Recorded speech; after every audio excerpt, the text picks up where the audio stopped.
Chapter 6. The plane squealed to a stop right in front of the big monster. Dad, Nicole, and the pilot all laughed. At me. I hate that, but I couldn't blame them. The big white monster was a polar bear. A statue of a polar bear. The polar bear is the symbol of the town, the pilot explained. Oh, I murmured. I knew I was blushing. I turned away.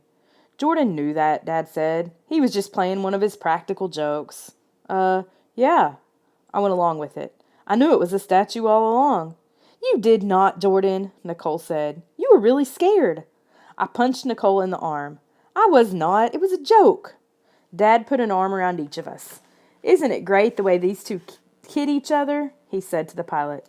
If you say so, the pilot replied. We hopped out of the plane. The pilot opened the cargo hold. Nicole and I grabbed our backpacks. Dad had brought a huge airtight trunk for film cameras, food, sleeping bags, and other supplies. The pilot helped him carry it off the airstrip.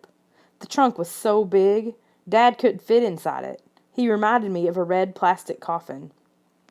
Eichnick Airport was like a tiny wooden house, just 2 rooms.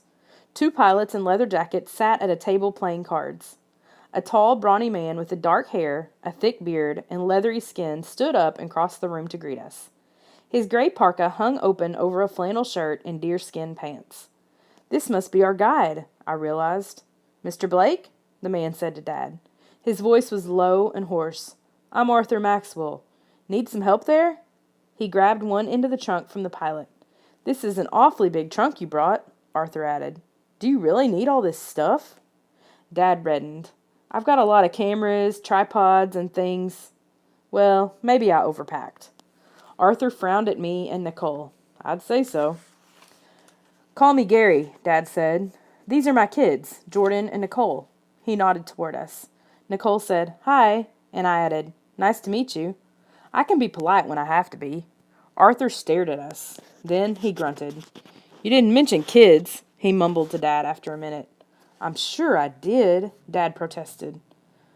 I don't remember it, Arthur replied, frowning. Everyone was silent. We pushed through the airport door and started down the muddy road.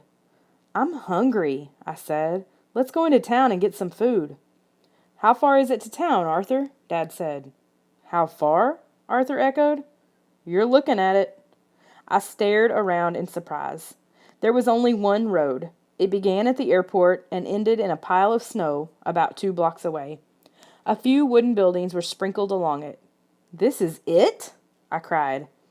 It's not Pasadena, Arthur grumbled, but we call it home.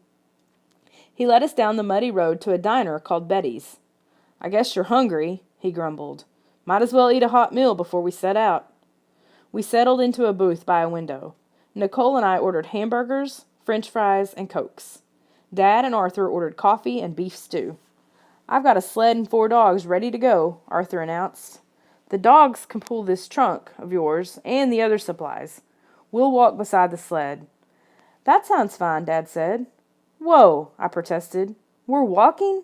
How far? 10 miles or so, Arthur replied. 10 miles? I'd never walked that far before. Why do we have to walk? Why can't we take a helicopter or something? Because I want to take photos along the way, Jordan, Dad explained. The landscape is fascinating. You never know what we'll come across. Maybe we'll come across the abominable snowman, I thought. That would be cool. Our food arrived. We all ate in silence. Arthur wouldn't look me in the eye. He wouldn't look any of us in the eye. He stared out the window while he ate. Outside on the street, a jeep drove by. Have you ever seen this snow creature we're looking for? Dad asked Arthur. Arthur speared a piece of meat with his fork and popped it into his mouth. He chewed. He chewed some more. Dad, Nicole, and I all watched him, waiting for his answer. Finally, he swallowed. Never seen it, he said. Heard about it, though. Lots of stories. I waited to hear one of the stories, but Arthur kept on eating. I couldn't stand waiting any longer. What kind of stories? He swabbed at some gravy with his bread.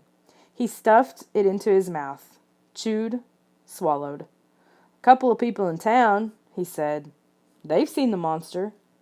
Where? Dad asked. Out by the big snow ridge, Arthur said. Beyond the musher's cabin, where we're staying. What does he look like? I asked. They say he's big, Arthur said. Big and covered with brown fur. You might think he's a bear, but he's not. He walks on 2 feet like a man. I shuddered. The abominable snowman sounded a lot like a vicious cave monster I saw in a horror movie once. Arthur shook his head. Personally, I hope we never find him. Dad's jaw dropped. But that's what we're here for. It's my job to find him if he exists. He exists, all right, Arthur declared. Friend of mine, another musher, he was out in a blizzard one day, ran smack into the snow monster. What happened? I asked. You don't want to know. Arthur stuffed more bread into his mouth. We certainly do want to know, Dad persisted. Arthur stroked his beard. The monster picked up one of the dogs and made off with him. My friend chased after him, trying to get her dog back. Never found him, but he could hear the dog whining. Pitiful howls. Whatever happened to that dog? It sounded pretty bad.